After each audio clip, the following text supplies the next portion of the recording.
प्यारे बच्चों, मैं डॉक्टर किरण त्रिपाठी, एसोसिएट प्रोफेसर विभाग हिंदी विभाग, जगत गुरु राम भद्राचार्य विकलांग विश्वविद्यालय। आज आपको एमए प्रथम सेमेस्टर का प्रथम पेपर छाया व वद्योत्तर काव्य पढ़ा रही हूँ।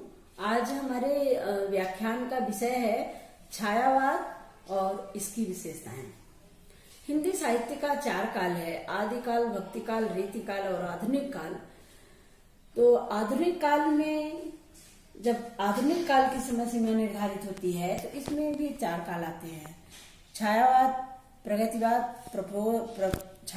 प्रगतिवाद, प्रयोगवाद, प्रपद्यवाद, हालावाद, नकेनवाद, कविता, अकविता, नई कविता, साठोत्तरी कविता। ये आधुनिक युग की प्रवृत्तियां हैं, जिसमें से मैं आज आपको छायावाद पढ़ाऊंगी। छायावाद का प्रारंभ माना जाता है डॉक्टर मुकुटधर पांडे की कविता की कुछ पंक्तियां आपके सामने प्रस्तुत है। और एक छायावाद के बहुत अच्छे कवि हैं डॉक्टर श्रीधर पाठक। उनके काव्य के सृजन से छायावाद का प्रारंभ माना जाता है। उनकी एक कविता है: जेठ के दारुण आतप ते तप के जगती तल जावे जला नभ मंडल छाया मरुस्थल सा दलबाधि के अंधड़ आवे चला जलहीन जलाशय व्याकुल है पशु पक्षी प्रचंड है भानु कला किसी कानन कुंज के धाम में प्यारे करो विराम चलो तो भला। छायावाद का प्रारंभ काव्य की इन्हीं पंक्तियों से माना जाता है। वैसे तो छायावाद के आधार स्तंभ महाकवि जयशंकर प्रसाद, सूर्यकांत त्रिपाठी निराला, महादेवी वर्मा और प्रकृति के सुकुमार कवि सुमित्रानंदन पंत को माना जाता है। हम प्रारंभ करते हैं जयशंकर प्रसाद की महाकाव्य कामायनी से। छायावाद का प्रारंभ जयशंकर प्रसाद के महाकाव्य कामायनी से प्रारंभ होता है। कामायनी महाकाव्य हिंदी साहित्य का श्रेष्ठतम महाकाव्य है। इसमें महाकवि जयशंकर प्रसाद ने वैवस्वत मनु के जल प्लावन के संहार से इस महाकाव्य का प्रारंभ किया है। इस महाकाव्य की कुछ पहली पंक्तियां हैं: हिमगिरी के उत्तुंग शिखर पर बैठ शिला की शीतल छां, एक पुरुष भीगे नयनों से देख रहा था प्रलय प्रवाह। ऊपर जल था नीचे हिम था, एक सघनता एक तरल, एक तत्व की प्रधानता, कहो उसे जड़ या चेतन।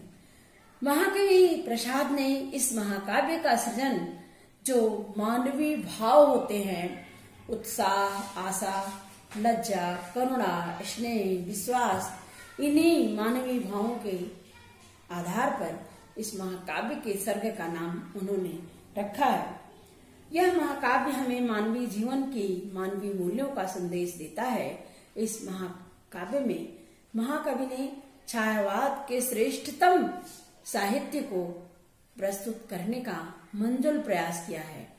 छायावाद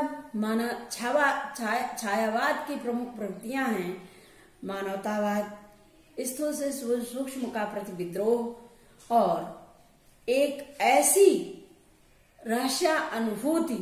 छायावाद के कविताओं में रहस्यवाद की प्रधानता है। महाकवि जयशंकर प्रसाद कहते हैं: झंझा झकोर गर्जन था, बिजली थी नीरद माला, पाकर इस शून्य हृदय को किसने यार डेरा डाला। मानस सागर के तट पर क्यों लोल लहर की घाती, कुछ भूली विस्मृत कहती हैं बीती विस्मृत बातें। इसी प्रकार पंत जी के काव्य में भी हमें रहस्यवाद की झलक मिलती है, जो कि छायावाद की बहुत बड़ी विशेषता है। पंत जी ने लिखा: नक्षत्रों से कौन निमंत्रण मुझको देता मौन, अरे वे अपलक 4 नयन, मृदुल नवल कलियों का मृद मुख सिखा रहे थे मुस्काना। इसी प्रकार निराला जी ने संध्या सुंदरी कविता के माध्यम से छायावाद की प्रवृत्तियों का बड़ा सुंदर वर्णन किया है। उनकी बादल राग कविता छायावाद की बड़ी महत्वपूर्ण कविता है। और छायावाद की मीरा यानी छायावाद की महानतम कवियत्री जिनको वेदना और पीड़ा जिनके काव्य का मुख्य आधार है। मेरा तात्पर्य महादेवी वर्मा से है, जिनका पूरा जीवन वेदना की वह गहन रात है जिसमें साहित्य साधना उनके जीवन का महानतम लक्ष्य था। महादेवी वर्मा हिंदी साहित्य की महानतम विदुषी, कवयित्री, रचनाकार और गद्यकार थी। उन्होंने हिंदी साहित्य को बड़ी अप्रतिम कालजयी रचनाएं दी। दीपशिखा, यामा उनकी महत्वपूर्ण कृतियां हैं। महादेवी वर्मा को हम आधुनिक युग की मीरा कहते हैं। क्यों? क्योंकि उनके काव्य में वेदना का जो दंश है, वेदना की जो गहन रात है, वह उनकी कविताओं का मुखर स्वर है। वो कहती हैं, प्रिय से कम मादक पीर नहीं। महादेवी वर्मा के काव्य में मीरा का दुख, दर्द और करुणा पूरी तरह से आप्लावित होती है। वे कहती हैं, मैं नीर भरी दुख की बदली, अस्पंदन में चिर अस्पंद बसा, क्रंदन में आहत विश्व हसा, विस्तृत नभ का कोई कोना, मेरा न कभी अपना होना, परिचय इतना इतिहास यही, उमड़ी थी कल मिट आज चली, मैं नीर भरी दुख की बदली। बच्चों, जब तक साहित्य में दर्द नहीं है, वेदना नहीं है, तब तक वह साहित्य नहीं है। क्यों? क्योंकि सुख में मनुष्य को मनुष्यता का आभास नहीं होता।